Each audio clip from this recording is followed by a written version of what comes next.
దేవునికి మహిమ కలుగును గాక. మీ అందరికీ శుభాభివందనాలు తెలియజేస్తూ ఉన్నాము. ఈరోజు దేవుని వాక్యాన్ని చదువుకుందాం. యోహాను సువార్త 14వ అధ్యాయము 18వ వచనాన్ని చదువుకుందాం. మిమ్మును అనాథలుగా ఇడువను. ప్రియమైన దేవుని పిల్లలారా, ఈ రోజున దేవుడు తన వాక్యము ద్వారా మనందరితో మాట్లాడుతూ ఉన్నాడు.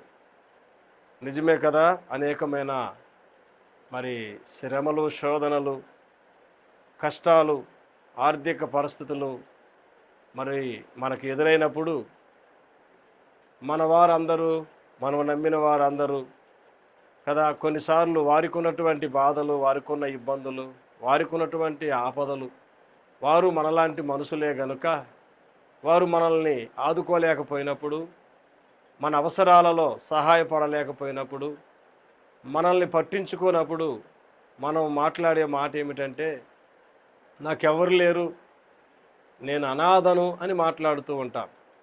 అయితే ఈ రోజున దేవాతి దేవుడు మనతో మాట్లాడుతూ ఉన్న శ్రేష్టమైన వాక్యం ఏమిటంటే, ఈ వాక్యము ద్వారా దేవుడు మనతో మాట్లాడుతూ ఉన్నాడు. నీవు అనాథవు కాదని, నేనున్నానని, నేను నిన్ను అనాథగా వదలనని, నేను నీ దగ్గరికి వస్తానని దేవాతి దేవుడు ఈరోజు మనతో మాట్లాడుతూ ఉన్నాడు.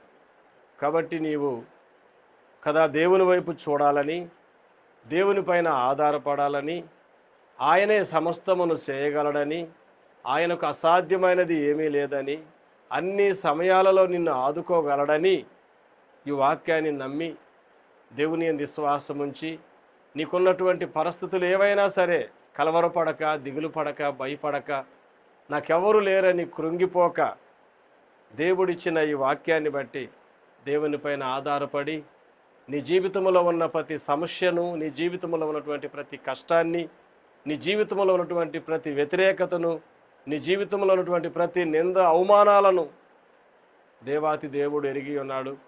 ఆయన నిన్ను నీ ఉన్న స్థితిలో నుంచి పైకి లేవనెత్తి నెమ్మది, సమాధానము, ఆదరణ, ఆనందము ఇవ్వగలడు. కాబట్టి భయపడక, దేవుడు చెప్పినట్లుగా నేను మిమ్మల్ని అనాథలుగా వదలనని చెప్పిన దేవుడు నీ పక్షమున ఉన్నాడు.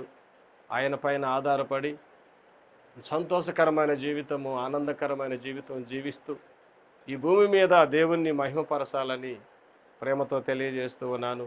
ప్రార్థన చేసుకుందాం. దయగలిగిన తండ్రి, ప్రేమ కలిగిన యేసయ్య, మీకే వందనాలు, స్తోత్రాలు చెల్లిస్తున్నాం. మాకు ఏదైనా ప్రభువా ఆదుకునేవారు లేనప్పుడు, అయ్యా మా అక్కర్లో సహాయపడేవారు లేనప్పుడు తెలియకుండానే మేము ఇలా కృంగిపోతూ ఉంటాం.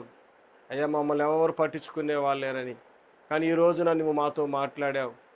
నీవెప్పుడు మాతోనే ఉంటావని, ఎన్నడూ వదిలిపెట్టవని, అనాథలుగా ఇడువనని మీరు ఇచ్చిన వాగ్దానాన్ని బట్టి స్తుతులు చెల్లిస్తూ, నీవు ఇచ్చిన వాగ్దానం పైన మేము ఆధారపడి ప్రతిరోజు నీతో కలిసి ఆనందకరమైన జీవితాన్ని జీవిస్తూ ఈ లోకములో మా జీవితాన్ని అయా సంతోషకరంగా గడపటానికి సహాయం చేయమని యేసు నామములో అడుగుచున్నాము తండ్రి. ఆమేన్. దేవుడు మిమ్మల్ని దీవించును గాక. వందనాలండి.